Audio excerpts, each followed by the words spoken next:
आज भी देखिए किताब, अभी भी इंटरनेट आ गया, टीवी आ गया, हम लोग खला में जा रहे हैं, लेकिन जो किताब में जो लिखा हुआ लफ्ज है उसका मुतबादिल अभी तक पैदा नहीं हुआ।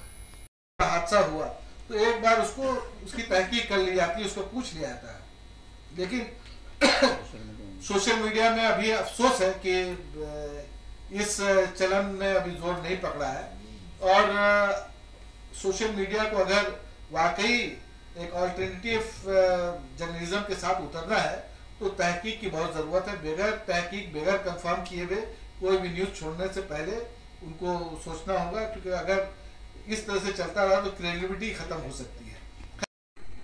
शुक्रिया का खत लिखा और दरखास्त की कि मौसम निगारी का कालम मौसूफ जारी रखें।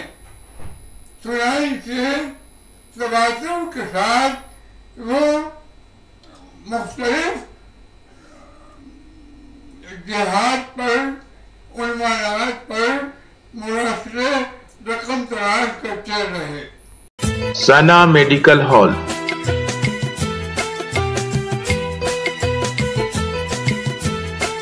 %10 discount on every medicine. Oxygen cylinder also available.